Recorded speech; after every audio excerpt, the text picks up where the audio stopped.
ناظرین السلام علیکم ورحمۃ اللہ وبرکاتہ۔ استقبال ہے فکر و خبر کے خصوصی پروگرام سچی بات میں۔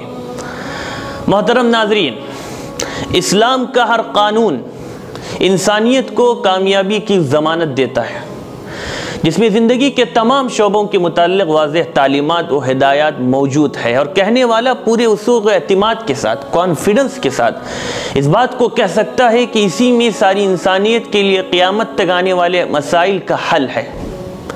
اس کائنات کے پیدا کرنے والے اللہ نے اپنے بندوں کو ان کی جان اور طاقت کے مطابق ہی مکلف بنایا ہے، اور ان کی استطاعت کے مطابق ہی احکامات کا پابند بھی، جن کے بجا لانے پر انعام و اکرام اور ثواب کی خوشخبری سنائی ہے، اور نہ ماننے پر عذاب کی وعید بھی۔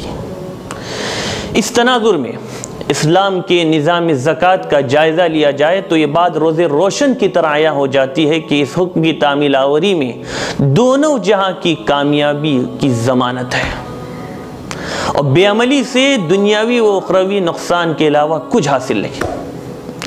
بنیادی بات ہے کہ انسان کو اللہ نے اپنی بندگی کا حکم دیا ہے، اور عبادت مجموعہ ہے بدنی اور مالی عبادات کا۔ اسلام میں کلمہ شہادت کے اقرار کے بعد نماز اور روزے کا تعلق بدنی عبادت سے ہے، تو زکوٰۃ کا تعلق صاحب استطاعت کے مال سے، جبکہ حج کا تعلق مال اور بدن دونوں سے ہے۔ اور اسلام یہ چاہتا ہے کہ بندہ اللہ کی بخشی ہوئی جسمانی اور مالی دونوں نعمتوں کو اللہ کے راستے میں لگائے۔ قرآن مجید میں 82 مرتبہ نماز اور زکوٰۃ کا حکم ایک ساتھ دیا گیا ہے۔ دراصل اللہ کے راستے میں خرچ کرنے کا حکم دینے کی وجہ یہ ہے کہ یہ مال جو دنیا میں ہم حاصل کرتے ہیں، چاہے تجارت کے ذریعے ہو یا ملازمت کے ذریعے ہو، کاشتکاری کے ذریعے حاصل کریں یا کسی اور ذریعے سے، ہم اس پر ذرا غور کریں کہ یہ مال کہاں سے آ رہا ہے۔ کیا ہمارے زور بازو سے ہم حاصل کر رہے ہیں؟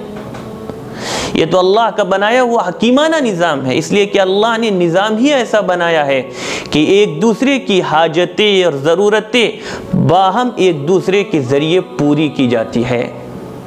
اور چونکہ یہ مال اللہ کی طرف سے ہمارے ہاتھوں میں امانت ہے، جس کا خرچ اللہ ہی کی مرضی کے مطابق ہونا چاہیے، زکوٰۃ جو سال میں صرف ایک مرتبہ نصاب کے مکمل ہونے پر فرض ہوتی ہے، اور اس میں بھی صرف اور صرف 2.5%، یعنی 2.5%، اور وہ بھی آپ کی انکم پر نہیں بلکہ آپ کی بچت اور سیونگ پر دینا ہے۔ مرحبا یا رمضان، مرحبا یا رمضان، مرحبا یا رمضان، مرحبا یا رمضان۔ ہو مسلمانوں مبارک، آ گیا رمضان ہے، خوش نصیبوں کی سعادت کا ہوا اعلان ہے۔ ہو مسلمانوں مبارک، آ گیا رمضان ہے، خوش نصیبوں کی سعادت کا ہوا اعلان ہے۔ ہم گناہگاروں پہ یہ کتنا بڑا احسان ہے کہ خدا نے اس میں ہی نازل کیا قرآن ہے۔ اس کی عظمت بھی بہت ہے، یہ عظیم الشان ہے۔ مغفرت حاصل ہوئی، تازہ ہوا ایمان ہے۔ ہو مسلمانوں مبارک، آ گیا رمضان ہے، خوش نصیبوں کی سعادت کا ہوا اعلان ہے۔ ہو مسلمانوں مبارک، آ گیا رمضان ہے، خوش نصیبوں کی سعادت کا ہوا اعلان ہے۔ ہر گھڑی رحمت بھری ہے، ہر جگہ ہے برکتیں، ہر طرف امن و سکون ہے، مسجدوں میں رونقیں، سفراؤں پہ سج رہی ہیں ہر طرح کی نعمتیں، عبادتوں میں جان ہے اور چہروں پہ مسکان ہے۔ وہ مسلمانوں مبارک، آ گیا رمضان ہے، خوش نصیبوں کی سعادت کا ہوا اعلان ہے۔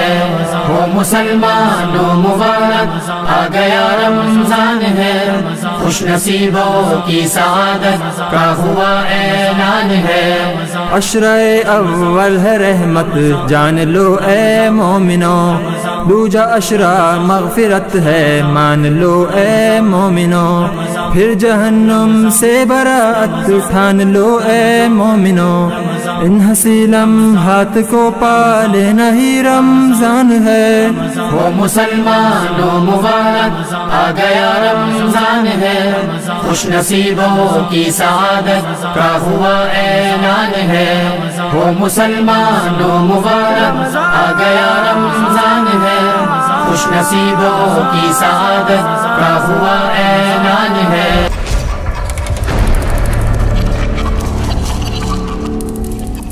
ناظرین، اسلام کا نظام زکوٰۃ مسلمانوں کی ترقی اور معاشی توازن کے استحکام کے لیے خدائی انتظام ہے، جس کے ذریعے مسلم معاشرے میں امراء اور غرباء کے درمیان خلوص و محبت کا ماحول پیدا کرنے میں مدد ملتی ہے۔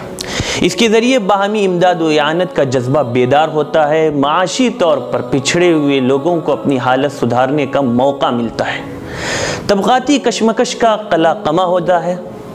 مالداروں کے لیے زکوٰۃ کی ادائیگی اس لیے بھی نفع بخش ہے کہ شریعت مطہرہ نے اسے مالداروں کے مال کا میل کہا ہے، اور اس کی ادائیگی کے بعد رب تعالیٰ کی جانب سے مال و دولت میں برکت، وسعت اور بڑھوتری کا ذمہ لیا گیا ہے۔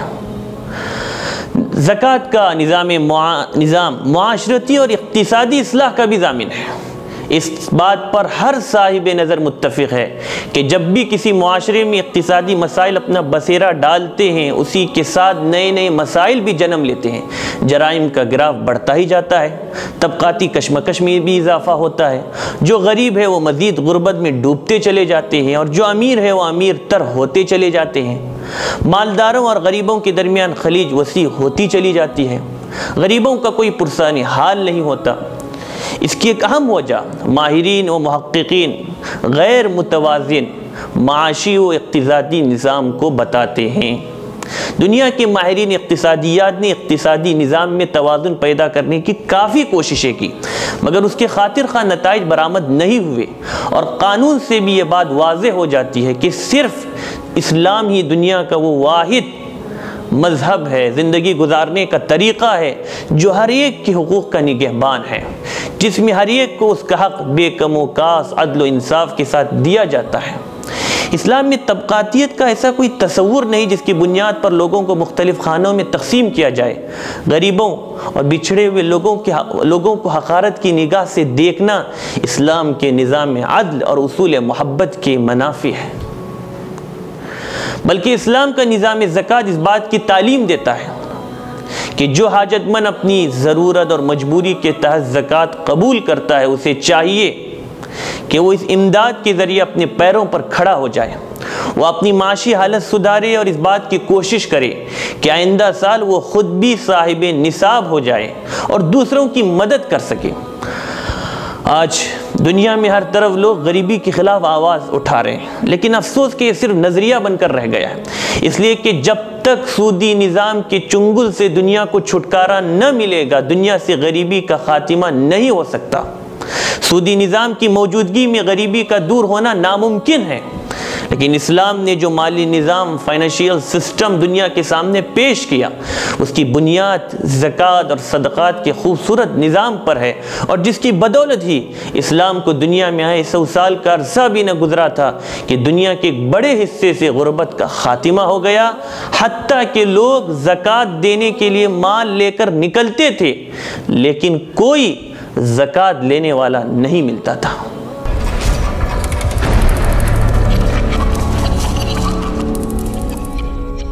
ناظرین، جہاں اسلام نے زکوٰۃ کی اہمیت پر زور دیا ہے اور اس کی فضیلت و افادیت کو بتایا ہے، وہیں زکوٰۃ نہ دینے پر سخت وعید بھی سنائی ہے۔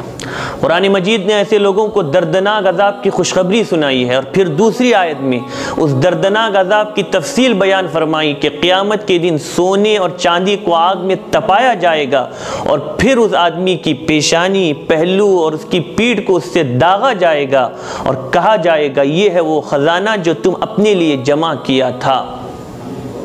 آج اس کا تم مزہ چکھو جو تم اپنے لیے جمع کر کے رکھتے تھے۔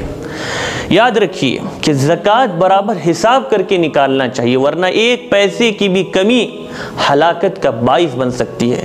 اور جو لوگ اللہ کے راستے میں خوب خرچ کرتے ہیں ان کے لیے قرآن و حدیث میں بے شمار فضائل موجود ہے۔ زکوٰۃ دینے سے انسان کا مال ہلاکت اور تباہی سے بچتا ہے، اس کے مال میں برکت ہوتی ہے، فرشتے اس کے حق میں دعا کرتے ہیں، اللہ اس کی آمدنی میں دوسرے راستے سے اضافہ فرماتے ہیں۔ صدقہ دینے والے کے بارے میں رسول اللہ صلی اللہ علیہ وسلم نے ارشاد فرمایا، صدقہ کسی مال میں کمی نہیں کرتا، صدقہ آنے والی مصیبتوں اور بلاؤں کو روکتا ہے، صدقہ روز قیامت صدقہ کرنے والے پر سایہ کرے گا، صدقہ اللہ تعالیٰ کے غصے کو ختم کر دیتا ہے اور بری موت سے بچاتا ہے۔ قرآن نے صدقے کو اللہ کے ذمے بہترین قرض سے تعبیر کیا ہے جس کو اللہ بڑھا چڑھا کر واپس کرے گا۔ اس کے علاوہ اور فضائل بھی قرآن و حدیث کے ذخیرے میں موجود ہے۔ تو ناظرین، یہ مال و دولت جہاں اللہ کی نعمت ہے وہی ہمارے پاس اس کی عطا کردہ امانت بھی، اس کو خرچ کرتے وقت بھی دیکھنا چاہیے کہ ہم کہاں اور کس مد میں خرچ کر رہے ہیں۔ اس لیے کہ جو لوگ غیر ضروری چیزوں میں مال اسراف کر رہے ہیں بلکہ برباد کرتے ہیں اس کو شیطان کا بھائی کہا گیا ہے۔ اس لیے اسراف و فضول خرچی سے بچتے ہوئے دینی ضرورتوں اور تقاضوں کو سامنے رکھ کر اللہ کی امانت کا استعمال کرنا چاہیے، ورنہ اللہ کے سامنے ہماری پکڑ ہو سکتی ہے۔ چلتے چلتے دو باتیں خاص طور پر عرض کرنا مناسب معلوم ہوتا ہے۔ نمبر 1، رسول اللہ صلی اللہ علیہ وسلم کے بارے میں حدیث میں جو فرمایا گیا ہے کہ آپ صلی اللہ علیہ وسلم رمضان میں کثرت سے مال اللہ کے راستے میں خرچ کرتے تھے، تو یہ فرض زکوٰۃ کے علاوہ سنت صدقات کا بیان ہے۔